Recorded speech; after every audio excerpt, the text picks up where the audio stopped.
E aqui na Tecnofitosoja a gente pôde conhecer um pouquinho da história do melhoramento genético, principalmente na soja. Aqui comigo, a Tuneu Sediama, PhD em melhoramento genético, faz a história da soja acontecer e queria justamente entender como é que foi essa evolução desde que a soja chegou aqui no Brasil, lá nos idos de 1800 e pouquinho, alguma coisa, enfim.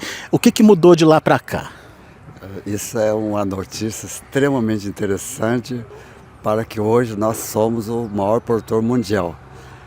Para começar, em 1882, que é o relato não da introdução, mas da informação, essa soja não crescia, não produzia, não era economicamente viável e para a manutenção, até para a alimentação humana, a quantidade produzida era pequena. Aí descobriram que não, a soja nos Estados Unidos é num ambiente distinto quanto à luminosidade. Então, se levasse a soja para o sul, ela produziria. Então, até 1950, em torno de 60, até início de 70, quase que todas as variedades, exceto muito raro mesmo a IAS, eram diretamente introduzidas nos Estados Unidos. Aí o que aconteceu? Com a necessidade de expandir soja para o Equador, desculpe aqui, deu ter um bichinho aqui. Com a necessidade de expandir a soja para o Equador, era considerado impossível de novo, porque as fontes genéticas dos Estados Unidos atendiam até São Paulo. Foi quando descobriu-se o gene da juvenilidade longa. O que seria essa juvenilidade longa? Enquanto que a soja no sul florescia cedo, o que tem juvenilidade longa percebia a variação da luz mais tarde. Ou seja, entrava na adolescência, para quem quer saber melhor, mais tarde. Isso foi o sucesso, o segundo período. Primeiro período, a introdução. Segundo período, a tropicalização. Bom, nessa tropicalização, nós tivemos o principal problema, que não era a água, por incrível que pareça, desse ano, que é o estresse de água. Era o solo, pH baixo, indisponibilidade de nutrientes, e quando tinha, era pouco, e grande quantidade de elemento tóxico, que só poderia ser corrigido com a calagem. Isso que veio mais tarde. Bom, ao descobrir o efeito do uso da calagem, tinha um outro problema, que era a fixação biológica, e não tinha estirpe, não tinha bradisóbio adequado para adaptar no solo de um ambiente da natureza tropical, porque ela veio de outra região. Houve toda essa evolução, aí sim, a tropicalização da soja, que é a introdução do gene de período juvenil longo, associado à fixação simbiótica com os novos estirpes de bactérias que foram desenvolvidos com o melhoramento do solo, que ocorreu a expansão da soja do cerrado. Mas isso mexeu com produtividade? Tudo. Mexeu, aumentou a produtividade, facilitou a mecanização, facilitou a abertura de novas fronteiras de pastagem para cultivo. Só que depois veio uma grande era da biotecnologia, que é o que nós chamamos de organismo geneticamente modificado, OGM, que já desde 1881, 82, nós já sabíamos disso. Mas no Brasil, oficialmente, foi implementado em 2005. Aí até com 10 anos ela se tornou-se 90% de toda a expansão da soja com soja transgênica. Então daí para frente, hoje predomina 90%, 93%, 94% do país, quase 45 milhões de hectares, e essa soja veio contribuir para grandes fatores. Primeiro, economia do manejo de plantas daninhas. Segundo, economia e facilidade no manejo de pragas, insetos, pragas. E terceiro, veio contribuir para o aumento da produtividade. Então não há dúvida nenhuma que a soja transgênica, embora alguns achem que a soja convencional seja melhor para alguns aspectos, mas na minha opinião, em forma de economia do país, necessidade de alimentação para os animais e exportação tanto da soja como do frango, da carne bovina, essa soja transgênica vai ficar por muito tempo contribuindo para a nossa produção de proteína vegetal. Agora aconteceu um fato interessante. Enquanto que no passado a lucratividade de uma propriedade, de uma área, era por unidade diária num período chuvoso, criou-se um outro conceito. Não, e se nós tivermos culturas precoces num período chuvoso, que é a condição de clima tropical, a temperatura não é limitante, e que pudéssemos então ter mais lucro, rendimento do solo com a produção de produtos agrícolas, o país cresceria mais rápido. Aí caímos num único problema, chamado que teria que ter então plantas de ciclo precoce. E chegaram à conclusão, depois de muitos anos de pesquisa, que reduzir o ciclo do milho, que é a cultura que hoje mais tem sucessão com a soja, era muito mais difícil que a soja, porque a soja já tinha variedade precoce que produzia. Só que a correlação negativa entre trazer para a precocidade e aumentar a produtividade é negativa, ou seja, quanto mais a soja tende a ser precoce, produzia menos. Aí que veio a nossa terceira evolução da soja, que eu estou chamando de introgressão genética. O que seria isso? Seria uma soja veio de fora, vamos chamar de onde? Argentina, cruzado com a soja tropicalizada ou subtropicalizada, os componentes genéticos totalmente distintos. E eu queria então, não eu, mas os melhoristas, eu também, eu acho, né? Queríamos variedade precoce de soja que produzisse muito. A chave do sucesso foi o quê? O indeterminado. Então, com o crescimento indeterminado, que nós estamos vendo aqui, precoce, e número de vagens grande, perto, com internós curtos, peso médio do grão maior, e mantendo um certo número de grãos por vagem, poderia aumentar a população, selecionando plantas com tolerância ao sombreamento, as vagens próximas do solo, e, em consequência, aumentou a produtividade de uma soja precoce. E isso foi o sucesso que permitiu, então, plantar a soja mais cedo para vir o milho, porque era praticamente impossível fazer o contrário, ganhando, plantando o milho com alta produtividade e depois soja, mesmo porque hoje ainda não existe um manejo, controle de variedade natural para a resistência ou imunidade à ferrugem. E a ferrugem é hoje, sem dúvida, das doenças foliares, o que mais tem causado prejuízo. Tudo isso graças ao melhoramento genético que foi trabalhado ao longo de todos esses anos. Vamos tomar como base a melhora de produtividade da soja. A gente saiu de um patamar Minas Gerais, pequeno. 9,2 sacos por hectare. Como é que é? Minas Gerais, 9,2 sacos por hectare. E chegou a 134 sacos por hectare. É uma coisa fantástica. Só vento para acreditar, mas nós estamos vivendo, estamos acreditando. Pois é, só que a média, quando a gente calcula a média da produção brasileira, ela fica aí no meio termo. 59,5 a 61,5, 60 sacos por hectare. Mas por quê? Veja bem, é um fato interessantíssimo essa sua pergunta. Eu falo em todas as minhas palestras. A nossa média nacional, 60 sacos, arredondando. A média das melhores variedades que está sendo comercializado, colocado no mercado, 75 a 95 sacos por hectare. Isso está oficialmente publicado. A média dos melhores produtores de soja, 100 a 125 sacos por hectare. Então, o que está acontecendo se a média nacional é 60, se há uma distância tão grande entre a média nacional e a média da variedade e o seu potencial?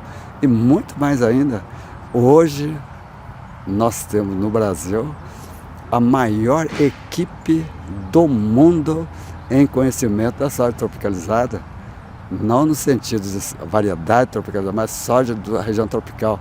E os conhecimentos hoje, nós estamos exportando conhecimentos. O fato é que eu próprio tenho livros em inglês exportando conhecimento de melhoramento de soja para outros países. Então, nós temos muito conhecimento. Então, qual a razão? Isso que é a chave de sucesso. A razão principal é a distância que tem entre a ciência e a prática. Essa é a principal. E outra também, da prática para a execução. Então, inclusive, esse eu vou apenas comentar o que eu recebi a mensagem. Tem um colega agrônomo, né, provavelmente agrônomo, que diz assim: qual o maior problema que vocês estão tendo da baixa produtividade? É não ter uma uniformidade de plantas por metro.